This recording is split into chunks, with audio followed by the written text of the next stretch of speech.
dotCMS workflows allow you to define a process to move a piece of content from its initial creation through one or more steps which require your content editors to take action on it, such as editing and review, to a final state where no further action is required on that content, such as once the content has been published or archived.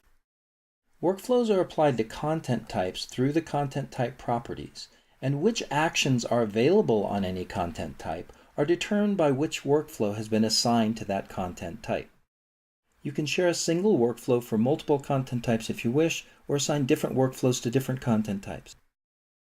There are three main parts to workflows: workflow schemes, workflow steps, and workflow actions. The main workflow screen displays all workflow schemes defined in your system. The dotCMS starter site contains two predefined workflow schemes: the default scheme, which is applied by default to all content types, and the document management scheme, which is assigned in the starter site to the documentation content type, as we just saw.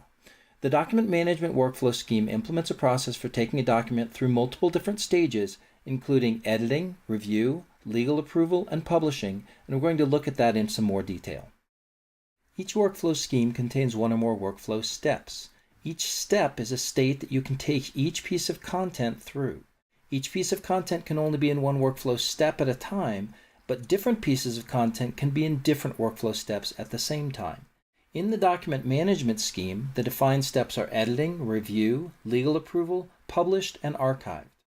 Inside the workflow scheme, each workflow step defines the actions that are available on a piece of content when the content is in that step. Therefore, the workflow step a piece of content is in at any time determines what actions are available on that piece of content at that time. In the document management scheme, in the editing step, the defined actions are save as draft, send for review, send to legal, and publish. Well, if a piece of content is in the review step, there's different actions available, including return for edits, send to legal, save as draft, and publish.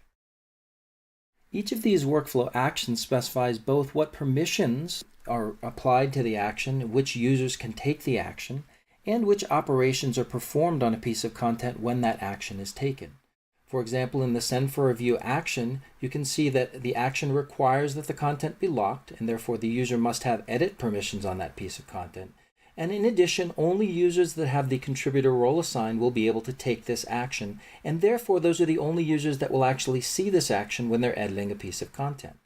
On the right side, you can see the operations that are performed, including allowing comments when the action is taken, allowing the user to assign this piece of content to a specific user or to another role, the default user or role to assign this piece of content to if the user does not assign it directly, and the next step, which means that when this action is taken, this piece of content is going to be moved into this step in the workflow scheme.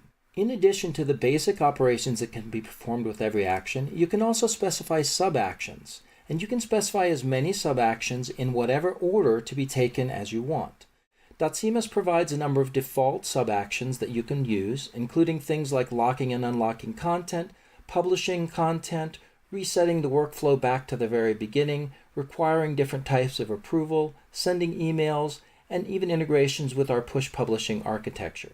In addition to the built-in operations and sub-actions that dotCMS provides, you can also extend dotCMS workflows in a couple of ways. One is by providing velocity code. Any action can have custom velocity code, which performs actions using the dotCMS velocity infrastructure.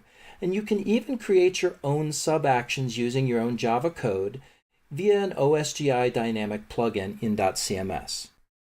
In addition to the workflow steps, each workflow scheme also has properties that allow you to control how it operates, including things such as specifying an initial step that a new piece of content is put in, and a default action that is taken the first time a new piece of content of the appropriate content type is saved. Each workflow step also has properties you can use to control how it operates, including specifying the order that the steps appear, whether or not the task is resolved, which means that once it enters this state it no longer appears in any user's workflow queues, and whether or not there's a schedule enabled. A schedule allows you to specify an action that will be taken automatically if no action is taken on this piece of content within a certain period of time after it enters a particular step in the workflow. No matter how involved your workflow schemes get, dotCMS simplifies the workflows for your content contributors in a couple of different ways. we're going to use the dotCMS login as feature to log in as a more limited user to see what they see when they're looking at the workflows. I'm going to log in as Joe Contributor, and the first way dotCMS simplifies workflows for your end users is through the workflow queues. Each user has a workflow queue which shows them only the content which has been assigned to them or which has been assigned to a user role that they are a member of.